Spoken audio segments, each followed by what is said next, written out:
por ejemplo, que pueden ser de distintas empresas, pero que realizan un mismo oficio, ¿no? Por ejemplo, los trabajadores eh, mineros, ¿no? Los trabajadores mineros, ¿no? No, perdón, estoy hablando. Mineros no. Los trabajadores, por ejemplo, eh, bueno, por eso es mineros también, ¿no? Pero, a ver, un mismo oficio. Por ejemplo, los trabajadores, las enfermeras técnicas, ¿no? Las técnicas de enfermería. Es un mismo oficio, ¿no? Que puede ser por ejemplo, de las clínicas, el centro de salud privados, ¿no? Podría ser.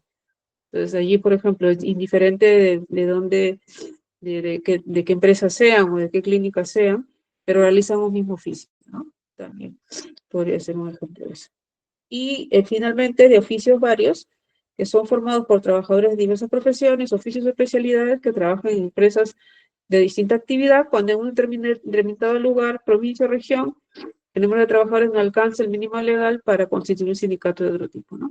Entonces acá puede ser de diverso, digamos, de todo lo que exista, de empresas diferentes, de actividades diferentes, de diferentes oficios, cuando digamos, por el lugar donde se encuentre, en ninguna otra forma sindical pueden constituir sindicatos, ¿no? Entonces pueden hacer de oficios varios. Entonces, estos son los sindicatos que que están reconocidos, las formas sindicales que están reconocidas por la Ley de Relaciones Colectivas. Eh, Sin embargo, se debe entender que haciendo un análisis, digamos, conjunto con las leyes, perdón, el Convenio Internacional del Trabajo, estas formas organizativas de sindicatos podrían ser otras también, ¿no? O sea, las que se necesiten, ¿no? Entonces, con lo cual, el artículo 5 de la ley no tendría que explicarse o entenderse de manera restringida, sino como una muestra de lo que se pueden organizar, pero podría haber otros, en teoría sí, podría haber, ¿no? Podría haber. Pero bueno, es lo que se señala acá en el artículo 5. De hecho, luego ha habido una modificación del reglamento donde se ha incorporado otras formas organizativas de sindicatos, ¿no? Entonces, por eso, acá en el reglamento se incorpora, ¿no? Porque esto es una modificación que se ha dado hace como 2, 3 años, y donde indica, por ejemplo, las organizaciones sindicales pueden ser de empresa, ya dijimos, de gremio, de oficios varios, ¿no? De actividad, ¿no? Lo que estaba en la ley, pero además incorpora de grupos de empresa, conforme a lo previsto sobre estos en el título preliminar, de grupos de empresa. O sea, acá también incorpora esta figura, esta posibilidad de organizar a través de grupo empresarial, ¿no? Entonces es interesante porque eso no estaba previsto antes, pero se lo incorpora a efectos de darles cabida, ¿no? Luego, ¿qué más? De cadena productiva o de redes de subcontratación, ¿no? Entonces, también es una novedad, ¿no? El tema de las cadenas productivas y las redes de subcontratación, que en el caso de nuestro país, claramente somos eh, este, un lugar donde, digamos, llegan digamos, las últimos eslabones de las cadenas productivas o redes de su contratación, ¿no? O sea, acá están contratadas diversas empresas, ¿no? En una serie de cadenas pues, principalmente, digamos, por ejemplo, temas textiles, donde les mandan a hacer, pues, determinada ropa, acabados, lo que sea, y finalmente esta ropa termina en digamos, en los sitios de venta, en los puestos de venta de las multinacionales, en Europa, en Estados Unidos, etcétera, ¿no? Entonces, digamos, estas cadenas productivas o redes de subcontratación,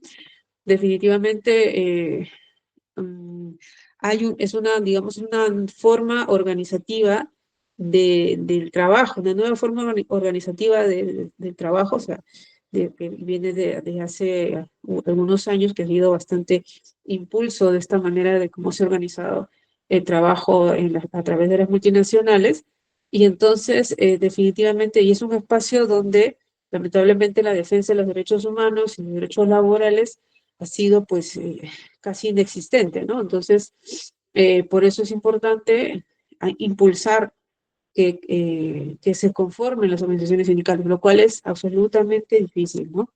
Es muy difícil cuando no hay apoyo y no hay reconocimiento de que puedan tan siquiera constituirse. Entonces, por lo tanto, incorporarlo acá en el reglamento como una posibilidad de organización realmente es sumamente importante, ¿no? Sumamente importante.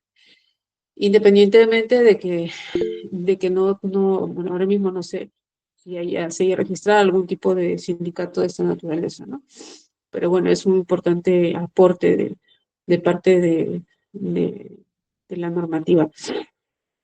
Y finalmente, y algo que también es sumamente importante, que se incorpora en el punto 7, que le da esa amplitud que se necesita, ¿no? Y que es coherente con lo que señalan los convenios internacionales de trabajo, que puede ser organizarse, ¿no? El sindicato puede ser de cualquier otro ámbito que los trabajadores estimen conveniente. Entonces, este tema de la organización o del ámbito de la organización sindical o el tipo de organización sindical debe ser lo que se estime conveniente, lo que más le convenga, lo que sea, digamos, lo que les permita a a los trabajadores poder organizarse, ¿no? De eso se trata. Bien. Entonces, teniendo en cuenta eso, ¿no? Que esta, de entender que las organizaciones sindicales o la constitución de organizaciones sindicales debiera ser lo más amplio posible, ¿no? Independientemente que hay requisitos y todo, que eso ya lo hemos comentado, eso, y vamos a volver luego a ese punto, pero bueno, eso, ¿no? Entonces, teniendo en cuenta eso, una vez que se consigue eh, organizarse y constituirse como organización sindical, los sindicatos, como decía, tienen que registrarse, ¿no? El registro sindical es un acto de inscripción, ¿no? Ese es un acto formal no constitutivo. Eso está en el artículo 17 de la Ley de Relaciones Colectivas de Trabajo, ¿no? Entonces, no se constituye por voluntad de registro, ¿no? Sino por la voluntad de sus miembros. Entonces, esa es una manifestación de intenciones interesante, pero que necesitamos que se concrete, ¿no? Que se evidencie con mayor claridad, ¿no? En el sentido práctico, ¿no? O sea, cuando uno va a registrar una organización sindical, normalmente se suelen demorar, ¿no? Y revisar todo, etcétera, ¿no? Entonces, en fin, no existe autorización previa estatal para la constitución de organizaciones sindicales en teoría, ¿no? No existe, no debe existir. Luego, entonces, ¿cuál es la finalidad del registro sindical? La publicidad, ¿no? La publicidad, garantizar de que lo que está registrado evidentemente exista, ¿no? Que hay una constatación formal de los hechos, ¿no? Entonces, ahora, esto no es solamente un registro ya, ¿no? Sino que tener este registro da acceso a la personalidad jurídica, ¿no? Lo cual es sumamente importante, con lo cual este registro sindical, si no lo tienes, estás prácticamente imposibilitado de realizar casi ninguna acción, por ejemplo, no puedes firmar un contrato, alquilar algo, contratar, no lo puedes hacer. Y ahora mismo, o por ejemplo, lo mínimo, abrir una cuenta en un banco para recibir la cuota sindical. No podrías hacerlo si es que no tienes registro sindical y no te has constituido como persona jurídica, ¿no? Entonces este tema de que es algo formal o constitutivo también yo creo que es una declaración de intenciones, ¿no? El Ministerio de Trabajo es la entidad a quien se le ha delegado la responsabilidad de registrar las organizaciones sindicales y llevar el registro, ¿no? Y claro, el registro es obligatorio. Entonces, la Ley de Relaciones Colectivas de Trabajo que dice sobre la personalidad gremial, ahí tenemos 3 artículos, ¿no? Primero, que el sindicato debe inscribirse en el registro correspondiente, ya dijimos, en un acto formal o constitutivo. El artículo 18 señala que este registro le confiere personería gremial para los efectos previstos por la ley, así como para ser considerado en la conformación de organismos de carácter nacional e internacional.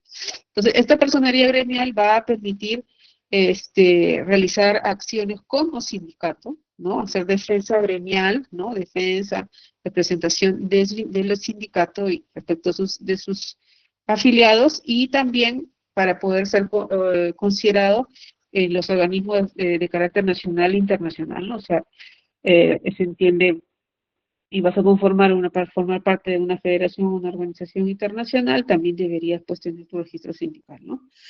Entonces, ¿qué más? Los sindicatos, al cumplir el trámite de registro, podrán por este solo mérito inscribirse en el registro de asociaciones para efectos civiles, ¿no? Entonces, ¿qué significa esto? Que una vez que ya te has registrado en el Ministerio de Trabajo y te dan tu registro sindical, que es una constancia, que estás registrado, entonces tú con eso lo que puedes hacer es inscribirte en el registro, en la oficina de registros públicos, ¿no? Como asociación, ¿no? Entonces, en el libro de asociación. Entonces, con eso ya tú podrías, por ejemplo, habiéndote inscrito en los registros públicos, ya con eso, por ejemplo, puedes abrir una cuenta en el banco, ¿no? Con eso puedes abrir una cuenta en el banco. Con eso puedes realizar otras actividades, otros actos jurídicos, ¿no? Podrías alquilar, digamos, bueno, alquilar, contratar, esas cosas, ¿no? Entonces, si no tienes todo eso, pues no lo podrías hacer, ¿no? Si no tienes eso, simplemente no lo puedes hacer. Y ahora los sindicatos están prácticamente ya hace varios años obligados a tener todo esto, ¿no? Sin lo cual no podrían hacer ninguna de las cuestiones que acabamos de comentar. ¿No? Antiguamente, probablemente, cuando no estaba todo tan, digamos, digamos, con los sistemas informáticos que hay ahora, las cosas eran mucho más rudimentarias y podría, pues, no ser necesario, ¿no? Pero ahora mismo sí es sumamente necesario.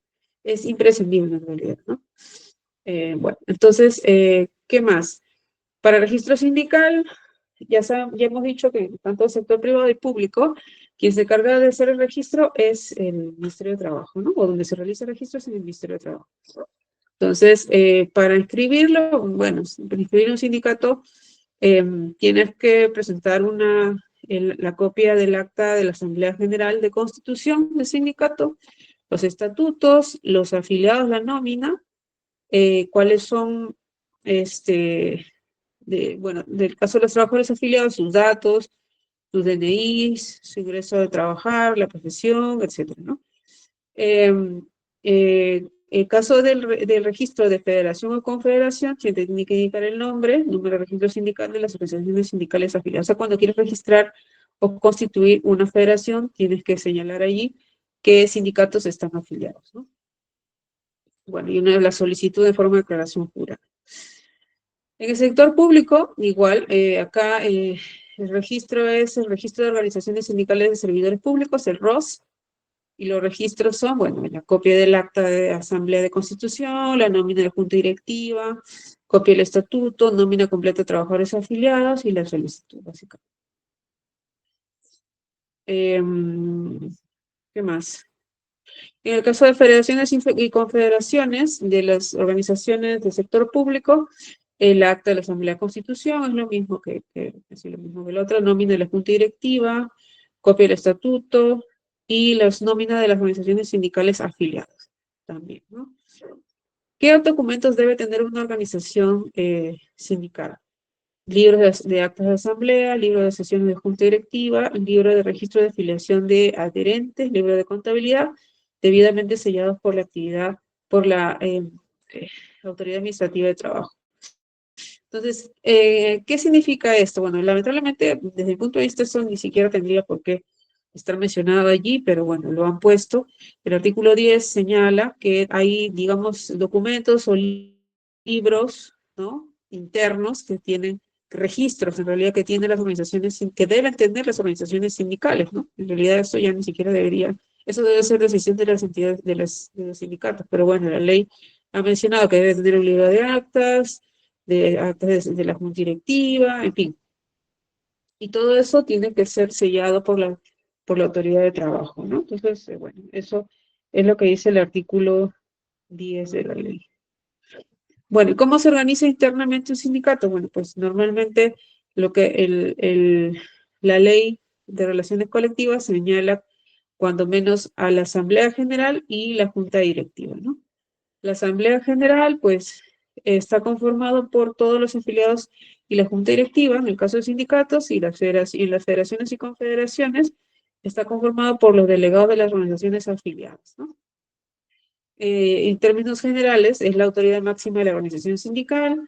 Las asambleas se llaman a las asambleas conforme lo establece el estatuto. Ellos se encargan de elegir la junta directiva, modificar el estatuto, etcétera, ¿no? Estas cosas, repito, no tendrían por qué estar en la ley, realmente. Pero bueno, así lo han considerado. Y bueno, la junta directiva, ¿qué es la junta directiva? El órgano de ejecución y bueno, gestión, etcétera, ¿no? Hay unos eh, representantes o los dirigentes específicos, ¿no? Secretario general de defensa, organización, de actas, economía, etcétera, ¿no? Es quien tiene normalmente la representación legal del sindicato y se constituye de la manera que lo señala el estatuto. ¿Sí? Para ser miembro de la junta directiva se requiere ser trabajador de la empresa. Eso también es algo que no tendría por qué haberse metido, ¿no? A regular la ley, pero bueno, en fin. Entonces, esto es lo que se señala en torno a la organización interna del sindicato, ¿no? Que ya creo, como dije y repito, esto debería haberse dejado a libre decisión de las organizaciones sindicales. Pero bueno, entonces, esto hasta acá lo que quería mencionar en torno al régimen jurídico sindical.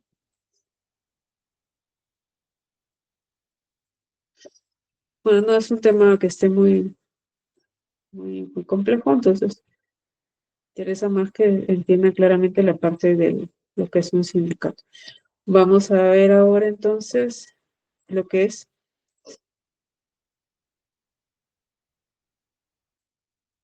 la representatividad sindical.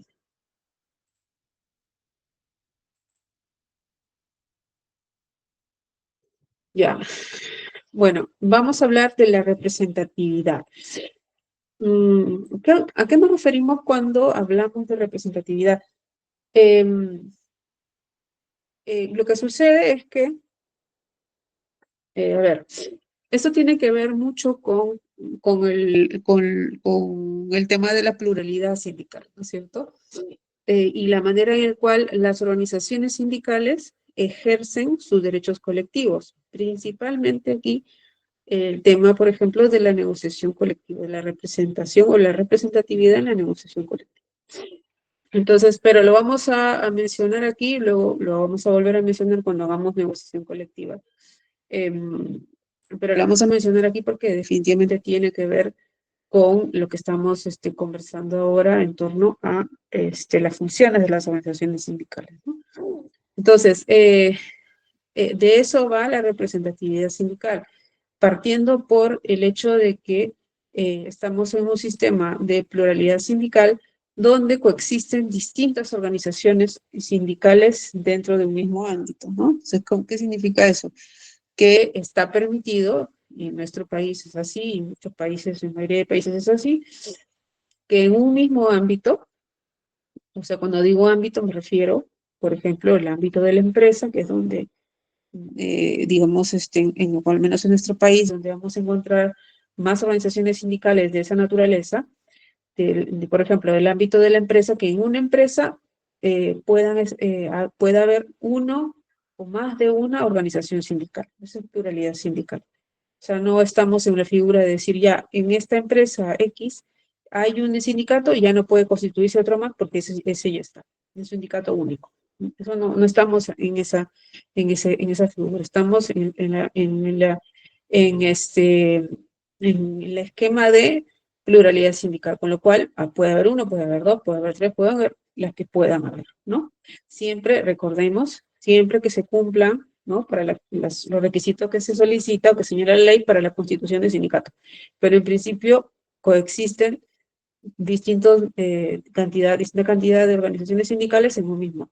Entonces, para el ejercicio de sus derechos, las organizaciones sindicales, si estamos hablando de un esquema de pluralidad sindical, ¿cómo se decide eso, no?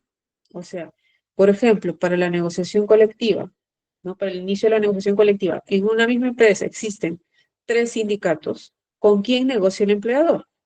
¿Negocia con todos los sindicatos? ¿Negocia solo con uno? ¿No? ¿Cómo se establece esa prelación? ¿No? Entonces, para ello, para estos efectos, existe la figura de la representatividad sindical. ¿Qué significa esto?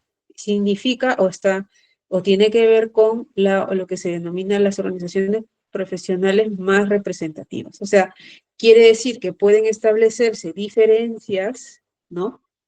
O preferencias en el ejercicio de los derechos colectivos en las organizaciones sindicales, teniendo en cuenta, ¿no? ¿Quién es más representativo que la otra? ¿O cuál de estas organizaciones sindicales dentro de este ámbito, cuál de ellas es la más representativa? O sea, se puede establecer preferencias, es lo que significa esto. Entonces, esto no es un tema pacífico, hay gente que les parece que eso está bien, a otros que les parece que está mal, pero es digamos, el criterio que funciona hasta ahora, ¿no? Entonces, lo que decimos es que esta noción de organizaciones profesionales más representativas está, digamos que permitido en el artículo 5 de la Constitución de la OIT, ¿no? Cuando menciona que los miembros se obligan a designar a los delegados y delegadas a las consejeras y consejeros no gubernamentales de acuerdo con las organizaciones profesionales más representativas de trabajadores o trabajadoras, según sea el caso, ¿no? Entonces, ¿qué significa esto? Que está permitido que se establezca preferencias, ¿no? O que se le atribuya potestades a las organizaciones sindicales más representativas, ¿no? Entonces, esto va a establecer un orden al momento del ejercicio de los derechos colectivos de las organizaciones sindicales, ¿no? Entonces, se entiende que el establecimiento de distingos entre organizaciones más representativas y otras está permitido por la OIT. ¿Ya? Esto es lo que significa. Lo que pasa es que, por ejemplo, hay organizaciones sindicales que, digamos que, o sea, que la normativa establece, como vamos a verlo ahora, que ejerce la representatividad, en el caso de nuestro país, en una negociación colectiva, o sea, la representatividad de todas por ejemplo, las organizaciones sindicales que existen en ese ámbito, esta organización sindical, porque es mayoritaria, ¿no? Con lo cual el empleador va a negociar con esta organización en representación de los demás, ¿no? Entonces, las organizaciones que no son mayoritarias y que van a entrar en esa bolsa de representación, pero o sea, no van a ejercer representación de nada, ¿no? Porque no tienen la representatividad, porque no son mayoritarias, muchas veces son las que no están de acuerdo con este criterio, ¿no? Y dicen, ¿por qué? Si yo tengo mis afiliados, ¿por qué yo no puedo negociar directamente con mi empleador? Porque tengo que negociar a través de esta otra organización, ¿no? Y se quejan muchas veces de que en esas circunstancias no negocian nada, ¿no? No negocian nada ni participan en la negociación colectiva porque quien hace todo es la organización sindical mayoritaria, ¿no? Y los demás son ignorados. Entonces, ese es un reclamo, yo creo que legítimo, ¿no? Pero en todo caso, esta figura de la representatividad es la que funciona, o sea, de esta forma, ¿no? Es la que funciona y es la que también tenemos, que seguimos en nuestro país. Entonces, bueno, antes de seguir hablando sobre el caso de nuestro país, vamos a terminar esta parte hablando de que los criterios para determinar la representatividad sindical deben ser objetivos, ¿no? O sea, lo más objetivos posibles, si cabe, ¿no? Debe impedirse la injerencia estatal para favorecer o perjudicar a una organización y se debe medir la importancia de cada organización, ¿no? Entonces, para establecer quién va a representar o quién va a ejercer la representatividad, mejor dicho, sindical en un ámbito determinado, deben haber criterios objetivos, ¿no? Objetivos, la idea es que no sea algo antojadizo, que no haya injerencia de estatal o de terceros para favorecer a una u otra organización sindical, ¿no? Entonces, eso es lo que se espera de los criterios para determinar la representatividad.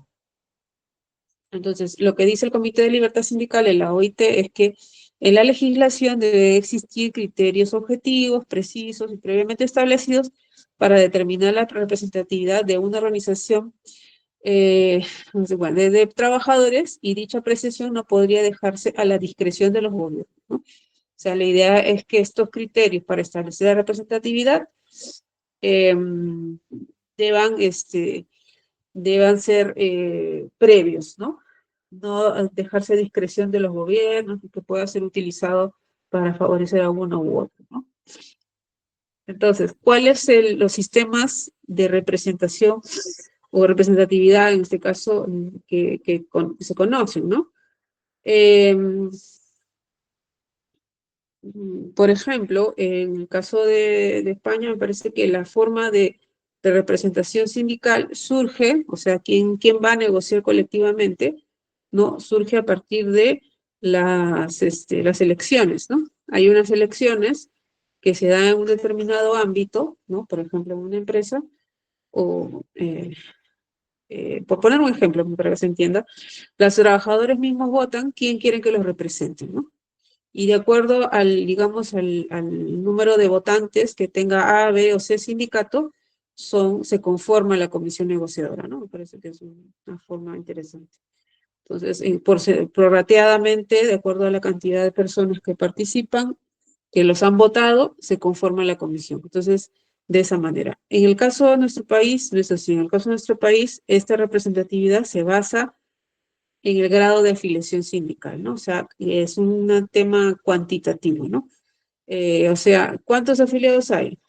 Tantos, ya. Entonces, es el mayoritario, ya. Entonces, tú ejerces la representatividad. Esa es la forma como se elige en el caso de nuestro país. Y bueno, pueden haber otras combinaciones. Bueno, la cosa es que sean criterios claros, es lo que dice la OIT y no se quiere meter más allá porque es cosa de cada país, ¿no? Eso es lo que está diciendo.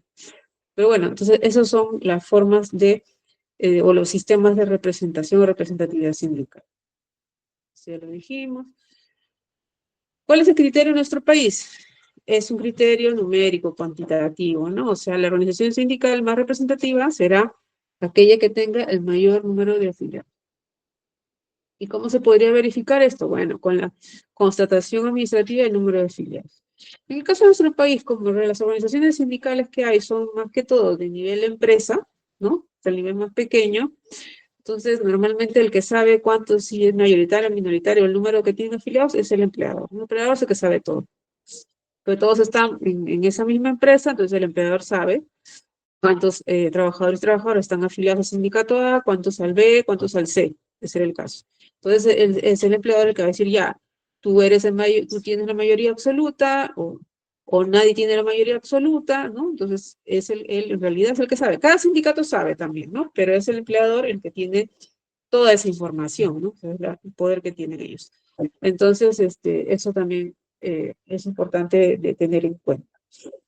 Eh, ¿Cuáles son los efectos de esta calificación, ¿no? De tener o no tener la representatividad?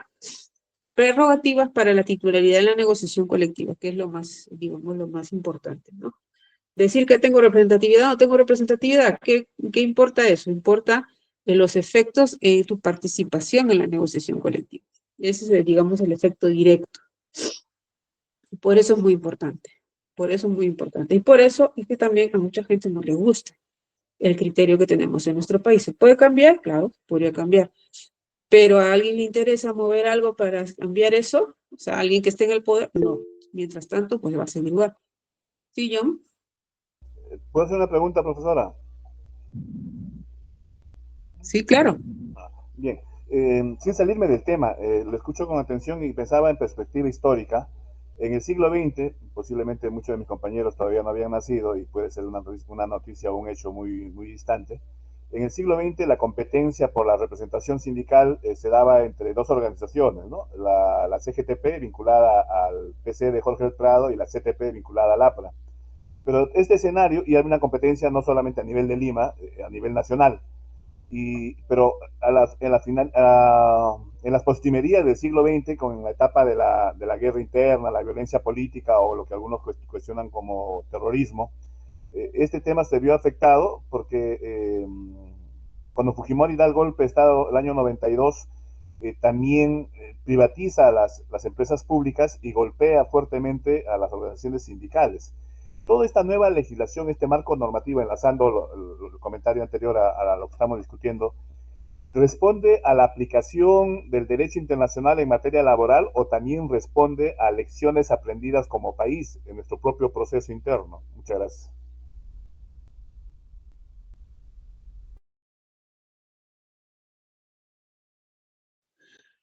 La pregunta, no te entendí muy bien la pregunta, John. La pregunta es, eh, usted estaba explicando cómo se gana la representatividad. En el siglo XX, durante gran parte del siglo XX, la competencia era entre la CTP, vinculada al APRA, y la CGTP, vinculada a lo que luego fue Izquierda Unida, ¿no? Pero en el último tramo, en el contexto de la violencia política, la guerra interna o el terrorismo, como lo llaman desde diversas perspectivas, entró en escena Sendero, que tenía su propia red de sindicatos por la carretera central. El MRTA también tuvo intervención en la central de trabajadores estatales, pero todo ese esquema se derrumbó cuando Fujimori dio el golpe de Estado, privatizó las empresas públicas, y al privatizar las empresas públicas y oficiar la salida o la compra de renuncias estatales, entonces la CITE se quedó sin base social. Al privatizar las empresas públicas, al entronizar todo este enfoque de pro mercado, Estado mínimo y el Estado lo resuelve todo, dio un golpe importante a la representatividad de los sindicatos. Y entonces pregunto si este marco jurídico que usted está presentando es también consecuencia de ese proceso interno que vivió el derecho laboral en el Perú, su propio aprendizaje de las elecciones o del impacto, las consecuencias de este proceso político, social, sindical, o es solamente la aplicación a la realidad del Perú del derecho internacional en materia laboral. Perdón si es un poco confusa No, no, está bien, gracias, Julio, gracias, John. Bueno, es una pregunta muy interesante y sobre una temática también bastante amplia, ¿no? En realidad es un tema, una cuestión a tener en cuenta es que las modificaciones a nivel normativo, laboral, estamos hablando de derecho laboral, nunca se ha hecho a través de consensos, ¿no? Al menos los últimos años, ¿no? Los últimos 30, 40 años no se han hecho por consensos ni por participaciones de los trabajadores y trabajadoras, ¿no? Se han hecho modificaciones y cambios de legislación, como el caso que comenta su compañero de Fujimori, se ha hecho de manera vertical, ¿no? Entonces, por el contrario, cuando se hicieron los cambios y las reformas, hubo mucha protesta en su momento que luego fue acallado, ¿no? Fue acallado porque se hicieron pues parte del Estado pues hubo varios actos en contra también de las propias organizaciones sindicales directamente, sin ir muy lejos, el caso de Pedro Wilca, ¿no? Por ejemplo. Pero, y más allá de eso, que ya fue una cosa pues tremenda, pero más allá de eso, las mismas reformas laborales paralizaron a los trabajadores y trabajadoras, ¿no? O sea, como dice su compañero, tuvo un tema privatizador que dejó a muchas organizaciones centrales mayores sin afiliados, ¿no? Y porque, bueno, porque se privatizaron las empresas que eran del Estado y luego también dentro del aparato estatal, el tema de que tenían que había mucha gente en planilla y las campañas de ceses colectivos, ¿no? Ceses masivos también fueron importantes, ¿no? Tremendo, ¿no? Muchísima gente quedó pues sin trabajo, ¿no? Entonces, estos actos en conjunto fueron un golpe mortal para la organización de los trabajadores, ¿no? La organización sindical, fue tremendo, ¿no? Si ustedes ven las estadísticas sindicales de cuántos sindicatos había y cuántas personas estaban afiliadas a los sindicatos, hay digamos que un negativo, ¿no? A partir de los años 90, al principio de los años 90, desplome total de las organizaciones sindicales justamente por estos cambios. Entonces, con lo cual, con estas reformas y acciones directas de parte del Estado contra los trabajadores y trabajadoras, ¿no? Entonces, los derechos o la norma que tenemos es producto de ese tipo de acciones, ¿no? Por eso es que nunca estamos conformes con lo que dicen estas normas, pero hay una resistencia de 40 años, ya de 30 años, para cambiarlas en mejor, ¿no? Para modificarlas, para mejorarlas, hay una resistencia tremenda. Con respecto a la forma de elección de representatividad, en este momento no tengo en claro exactamente cómo era antes de la actual norma, que ya tiene, como digo, es que es una norma del Fujimorismo, pero me puedo comprometer a revisar cómo era ese punto antes de la reforma que hizo Fujimori, ¿no? Porque desde mi punto de vista, ¿no? Si bien es cierto, está permitido este tema de la representatividad sindical, que está permitido que haya, digamos, cierta,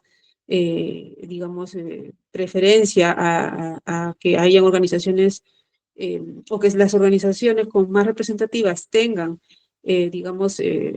cierta injerencia o mayor presencia en el ejercicio de los derechos colectivos de las organizaciones sindicales, específicamente la negociación colectiva, la forma como está legislada es propia, ¿no? De estas normas de la reforma de los años 90 con el Fujimorismo, ¿no?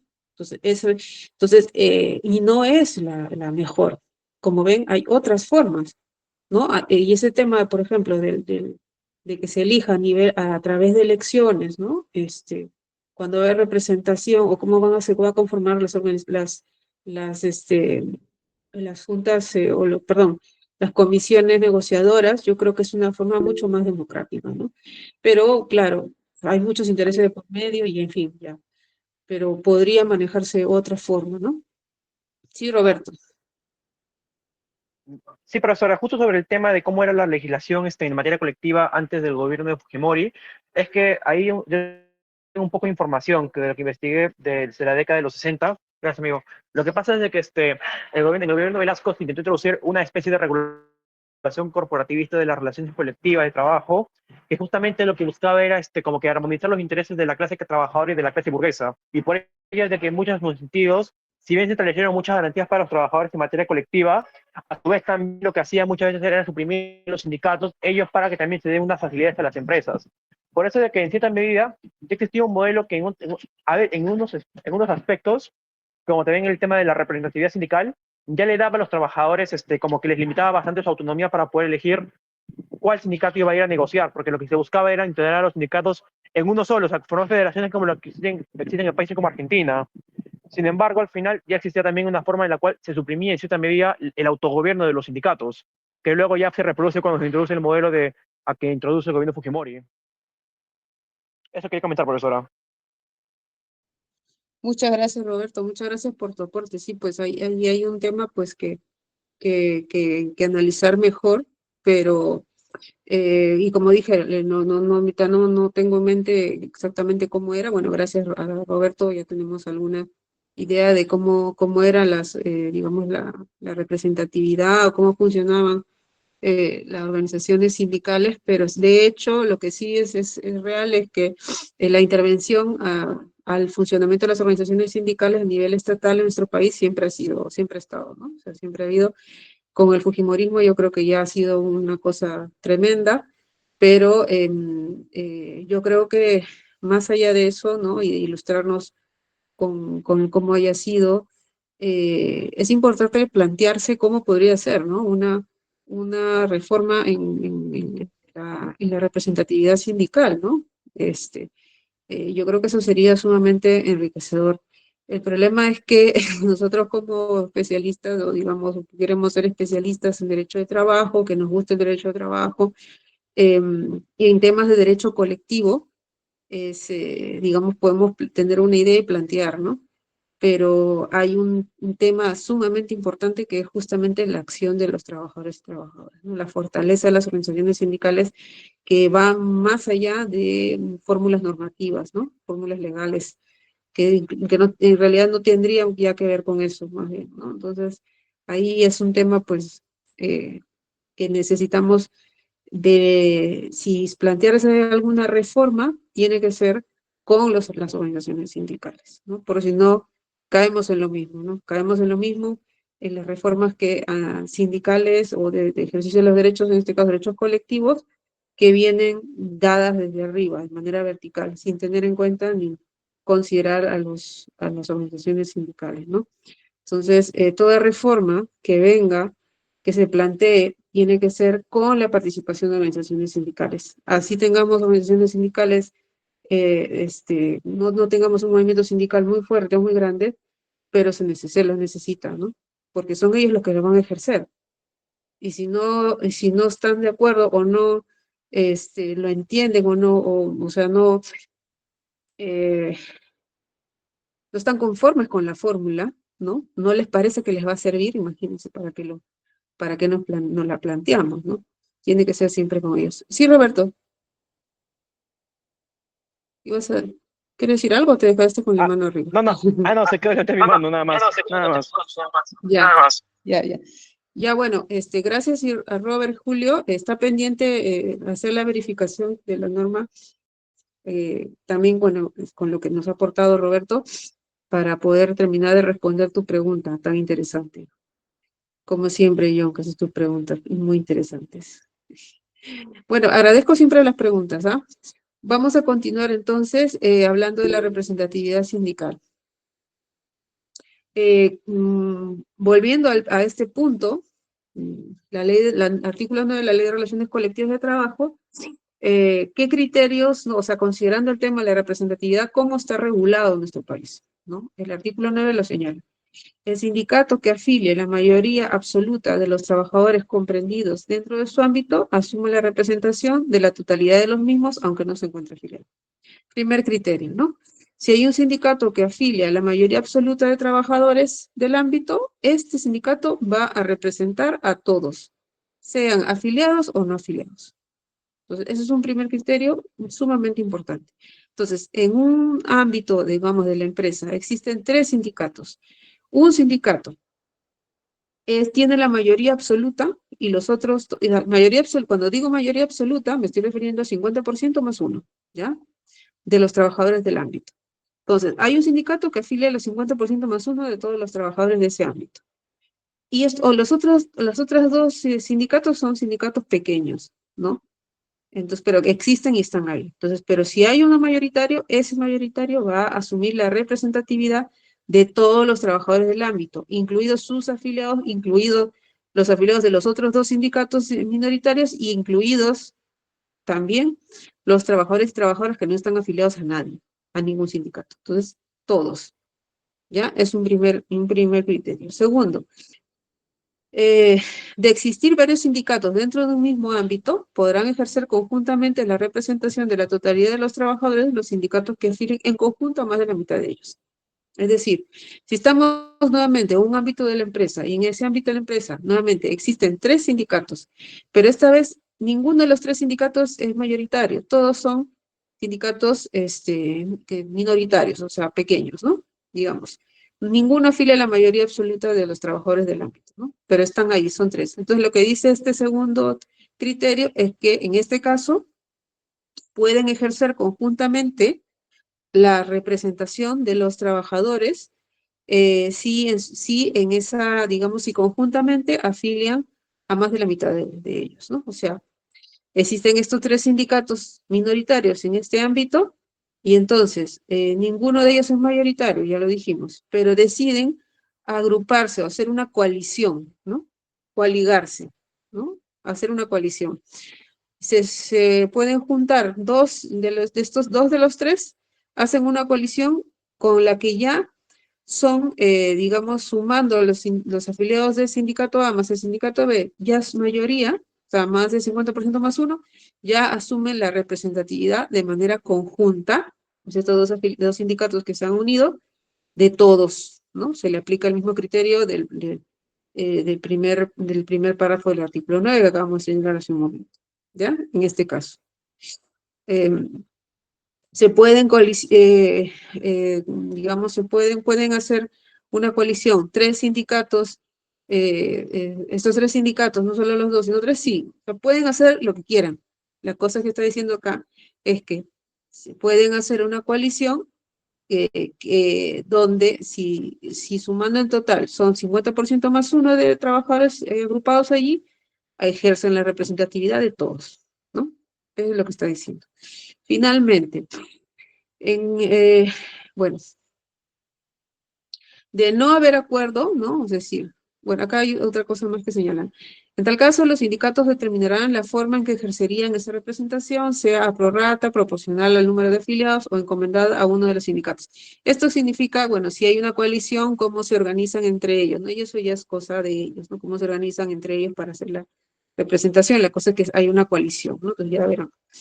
De no haber acuerdo, cada sindicato representa únicamente a sus afiliados. O sea, si finalmente no hay coalición, por lo que sea, no se ponen de acuerdo o nunca han querido, cada uno está por su lado, ¿no? Entonces, cada sindicato representa a sus afiliados. ¿Qué significa esto? Que en la negociación colectiva, cada sindicato solamente va a representar a sus afiliados, lo que significa que va a poder negociar directamente con el empleador, pero que solo respecto de sus afiliados, ¿ya?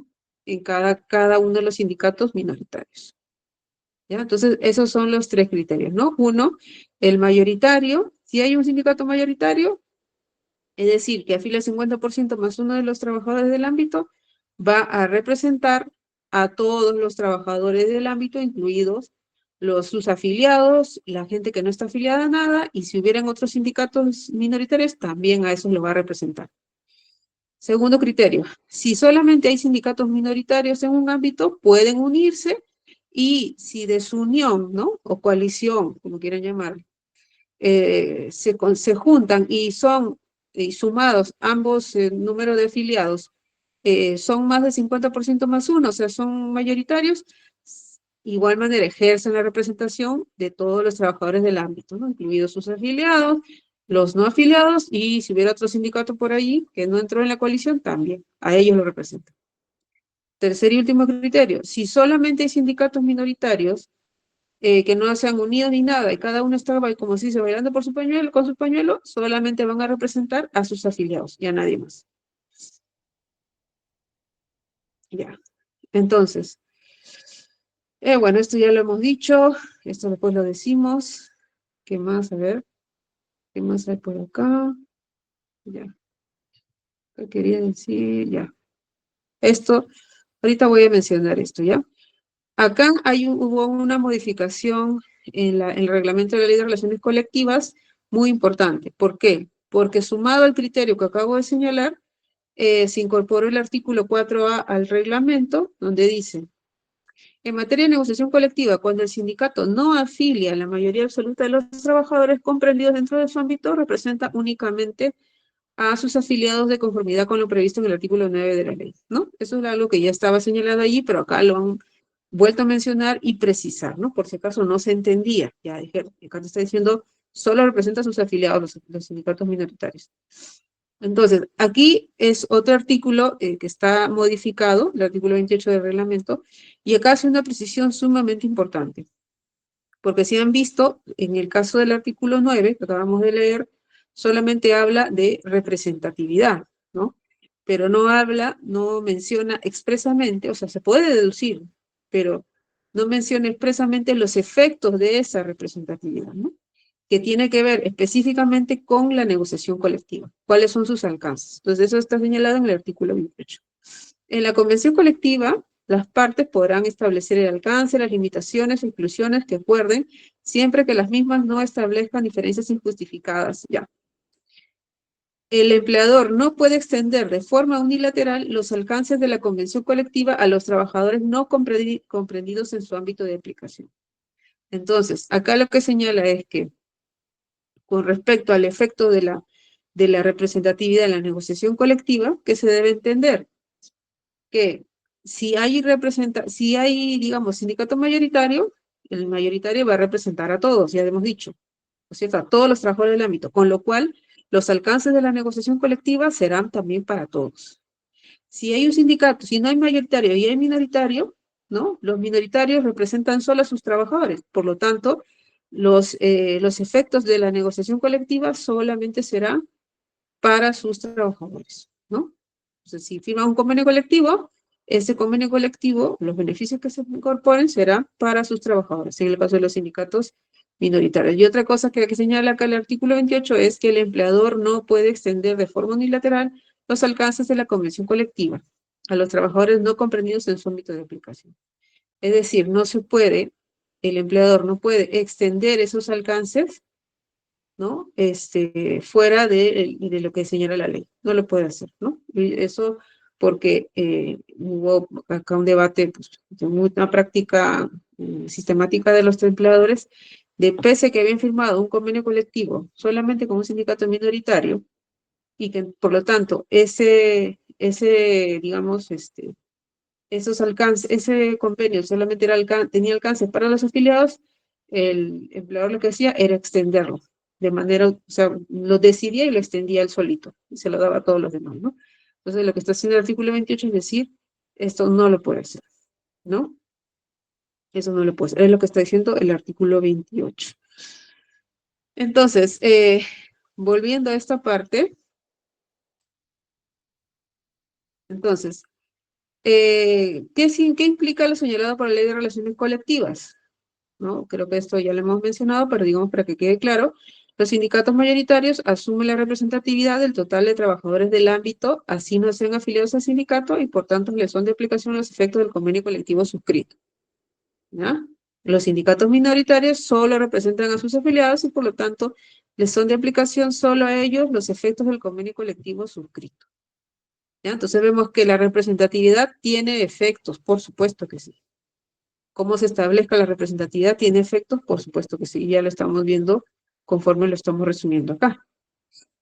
Entonces, a ver, para acabar con este ejemplo, muy simple. A ver, punto para lo que responda. En la empresa Eurodance laboran 100 obreros dedicados al envasado de pintura para el hogar. Coexisten dos sindicatos. El sindicato A afilia a 20 trabajadores. El sindicato B afilia a 25 trabajadores. Repito, en la empresa Eurodance laboran 100 obreros. Hay dos sindicatos. El sindicato A afilia a 20 trabajadores. El sindicato B a 25 trabajadores. Ambos sindicatos inician sus respectivas negociaciones colectivas. Suscribe cada uno un convenio colectivo. Entonces, la pregunta, ¿qué convenio colectivo se aplica a los trabajadores afiliados al sindicato A? ¿Quién puede responder? Yo, profesora. Sí, Iris. En la pregunta es el convenio del sindicato A. ¿Qué convenio colectivo se aplica a los trabajadores afiliados al sindicato A? El convenio del sindicato A. El convenio del sindicato A. Así es. ¿Y por qué? Efectivamente, sí, es verdad. ¿Pero por qué?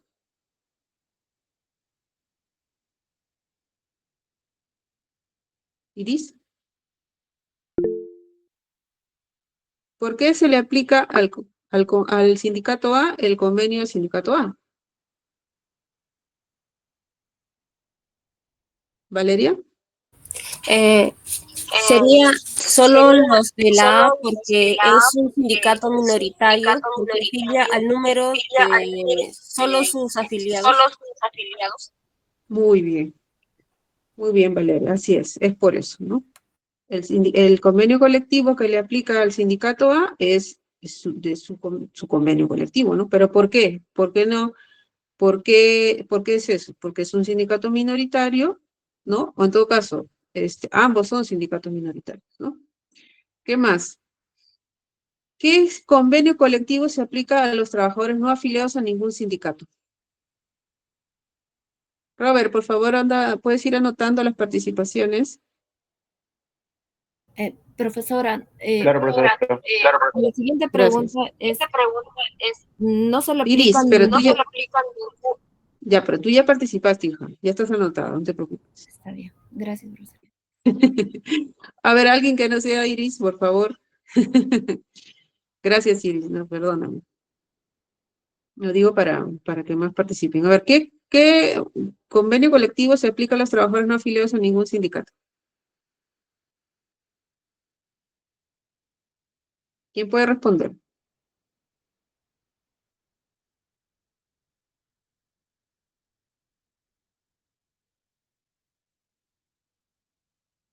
Iris, sálvanos, por favor. Nadie quiere contestar. Bueno, no se le aplica ningún convenio porque ambos son minoritarios. Muy bien, así es, efectivamente. Gracias, Iris. Sí, el convenio colectivo, acá en este caso, ambos sindicatos son minoritarios, ¿no? Hemos dicho que el sindicato minoritario o el sindicato minoritario sería el que afilia 50% más uno de los trabajadores del ámbito. En este caso, el ámbito son 100 obreros, ¿no? De la empresa Eurodance, el 50% más uno sería 51. Entonces, pero sus sindicatos son 20, uno y el otro 25, ¿no? Entonces, ninguno es 51, ninguno es mayoritario, con lo cual los beneficios de cada uno de las convenios colectivos solamente les beneficia a sus afiliados. Y los que no están afiliados, pues no van a recibir nada porque no hay sindicato mayoritario, ¿no? Y como les comentaba hace un ratito, está prohibido que el empleador extienda los beneficios de los sindicatos minoritarios, de los beneficios de convenio colectivo, a los trabajadores no afiliados. Finalmente, los sindicatos A y B pueden formar una coalición. ¿Y cuál sería el efecto? A ver, para ya irnos. Bueno, sí podría ser una coalición, sin embargo, no sería suficiente el 20%, puesto que son 20, 25, 45 nada más, y por lo tanto, los efectos no serían aplicables a todos los trabajadores, incluso aquellos que no están afiliados. Muy bien, Antonio, sí es, efectivamente, sí pueden conformar una coalición, o sea, los sindicatos en teoría pueden hacer, organizarse conforme les parece, pero los efectos a nivel de representatividad sindical no habría ninguno, porque igual sumando ambos números de afiliados no llegan a ser mayoritarios, ¿no? Entonces, si hacen una coalición, lo pueden hacer, desarrollan la negociación colectiva, firman un convenio colectivo, pero ese convenio colectivo de igual manera solamente tendrá efectos para sus afiliados. Muy bien, vamos a dejar por aquí la clase de hoy, agradeciendo las participaciones de todos, y bueno, hasta lo que hemos hecho ahora, la siguiente semana tenemos la evaluación, ¿ya? Entonces, nada, espero que pasen un bonito fin de semana y que se cuiden mucho, y ya estudien, chicos, ¿ya? Un abrazo.